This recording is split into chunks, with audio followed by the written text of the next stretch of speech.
ರಾಜ್ಯ ರಾಜಕಾರಣದಲ್ಲಿ ಸರ್ಕಾರದ ಮೇಲೆ ಪರಿಣಾಮ ಬೀರಬಹುದಾದ ರೀತಿಯ ಒಂದಷ್ಟು ಬೆಳವಣಿಗೆಗಳಾಗ್ತಾ ಇರೋದು ಎಲ್ರಿಗೂ ಗೊತ್ತಿರೋ ವಿಚಾರ. ಒಂದೆರಡು ಮೂರು ದಿನದಿಂದ ಅಂತೂ ಇದು ಸಿಕ್ಕಾಪಟ್ಟೆ ಜಾಸ್ತಿನೇ ಆಗ್ತಾ ಇದೆ.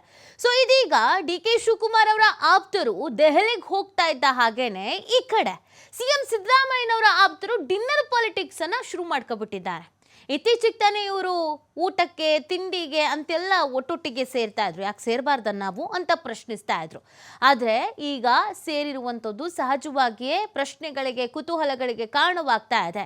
ಡಿ.ಸಿ.ಎಂ ಡಿ.ಕೆ.ಶಿ ಆಪ್ತರು ದೆಹಲಿಗೆ ತೆರಳಿರುವಂಥ ಈ ಸಂದರ್ಭದಲ್ಲಿ ಅವರು ಆ ಕಡೆ ಡಿ.ಕೆ. ಶಿವಕುಮಾರ್ ಅವರನ್ನ ಸಿಎಂ ಅಂತ ಅನೌನ್ಸ್ ಮಾಡಬೇಕು ಅಂತ ಹೊರಟಿರುವಂಥ ಬೆನ್ನಲ್ಲೇ ಇತ್ತ ಸಿಎಂ ಸಿದ್ದರಾಮಯ್ಯ ಆಪ್ತರ ಡಿನ್ನರ್ ಪಾಲಿಟಿಕ್ಸ್. ಸಚಿವ ಸತೀಶ್ ಜಾರಕಿಹೊಳಿ ಅವರ ನಿವಾಸದಲ್ಲೇ ಸಚಿವರು ಡಿನ್ನರ್ ಅಂತ ಸೇರ್ಕೊಂಡಿದ್ದಾರೆ.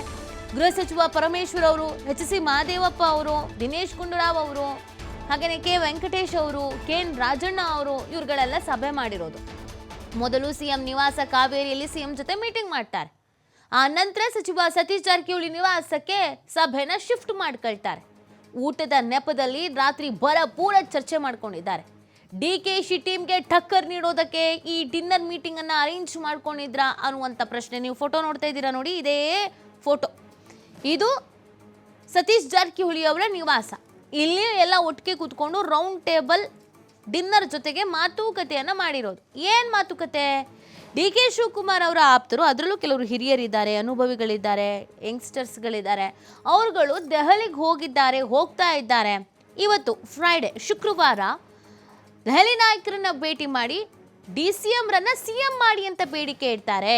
ಡಿ.ಕೆ. ಶಿವಕುಮಾರ್ ಅವರ ವರ್ಚಸ್ಸು ಏನು, ಡಿ.ಕೆ. ಶಿವಕುಮಾರ್ ಅವರು ಎಷ್ಟು ಅನಿವಾರ್ಯ ಈ ಕಾಂಗ್ರೆಸ್ಗೆ, ಅವರನ್ನು ಸಿಎಂ ಮಾಡೋದ್ರಿಂದ ಆಗೋ ಲಾಭ ಏನು, ಲೆಕ್ಕಾಚಾರ ಏನು, ಇದೆಲ್ಲವನ್ನ ಕೂಡ ಅಲ್ಲಿ ಚರ್ಚೆ ಮಾಡ್ತಾರೆ ಅನ್ನುವಂಥ ವಿಚಾರ ಹೊರಗೆ ಬರ್ತಾ ಇದ್ದ ಹಾಗೇನೆ ಸಿದ್ದರಾಮಯ್ಯನವರ ಆಪ್ತ ಬಣದಲ್ಲಿ ಗುರುತಿಸಿಕೊಳ್ಳುವಂಥ ಅಹಿಂದ ನಾಯಕರು, ಹಿಂದುಳಿದ ಸಮುದಾಯದ ನಾಯಕರುಗಳು ಇವರೆಲ್ಲ ಸಿದ್ದರಾಮಯ್ಯನವರ ನಿವಾಸಕ್ಕೆ ಭೇಟಿ ಕೊಡ್ತಾರೆ. ಅಲ್ಲೊಂದು ಚರ್ಚೆ ಮಾಡ್ತಾರೆ.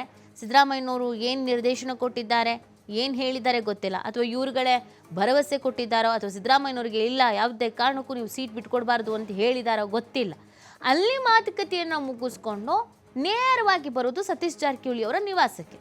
ರಾಜಣ್ಣ ಅವರನ್ನು ನೀವು ಗಮನಿಸ್ತಾ ಇರ್ಬೋದು. ಹಾಗೆಯೇ ಇನ್ನುಳಿದಂಥ ಕೆಲವು ನಾಯಕರುಗಳು ಕೂಡ ಇದ್ದಾರೆ. ಎಚ್.ಸಿ. ಮಹದೇವಪ್ಪನವರು, ಗೃಹ ಸಚಿವ ಪರಮೇಶ್ವರ್ ಅವರು, ದಿನೇಶ್ ಗುಂಡೂರಾವ್ ಅವರು, ಕೆ. ವೆಂಕಟೇಶ್ ಅವರು, ಇವರೆಲ್ಲ ಕೂತು ಮಾತಾಡೋದು ಏನಂತ, ಸಿದ್ದರಾಮಯ್ಯನವರೇ ಮುಂದಿನ ವರ್ಷವು ಇನ್ನು ಉಳಿದಂಥ 2.5 ವರ್ಷ ಅವರೇ ಸಿಎಂ ಆಗಿರಬೇಕು, ಸಂಪೂರ್ಣ 5 ವರ್ಷ ಸಿದ್ದರಾಮಯ್ಯನವರೇ ಸಿಎಂ ಆಗಿರಬೇಕು ಅನ್ನುವಂಥ ವಿಚಾರಕ್ಕೆ ಡಿ.ಕೆ. ಶಿವಕುಮಾರ್ ಅವರು ಮಾಡ್ತಾ ಇರುವಂಥ ಸ್ಟ್ರಾಟಜಿಗಳನ್ನು ಹೆಂಗೆ ಟುಸ್ಪಟಾಕಿ ಮಾಡೋದು, ನಾವು ಹಿಂಗೆ ಈಗ ಒತ್ತಡವನ್ನು ಹೇರಬೇಕಾಗತ್ತೆ. ಡಿ.ಕೆ. ಶಿವಕುಮಾರ್ ಅವರ ಆಪ್ತರು ಒತ್ತಡವನ್ನು ಹೇರಿದ್ರು ಅಂತ ಅಂದರೆ ಸೊ ನಾವು ಯಾವ ರೀತಿಯಾಗಿ ಒತ್ತಡ ಹೇರಬೇಕಾಗತ್ತೆ, ಸೊ ಅದ್ರ ಬಗ್ಗೆನೂ ಕೂಡ ಚರ್ಚೆ ಮಾಡಲಾಗಿದೆ ಅಂತ ಹೇಳ್ತಾ ಇದ್ದಾರೆ.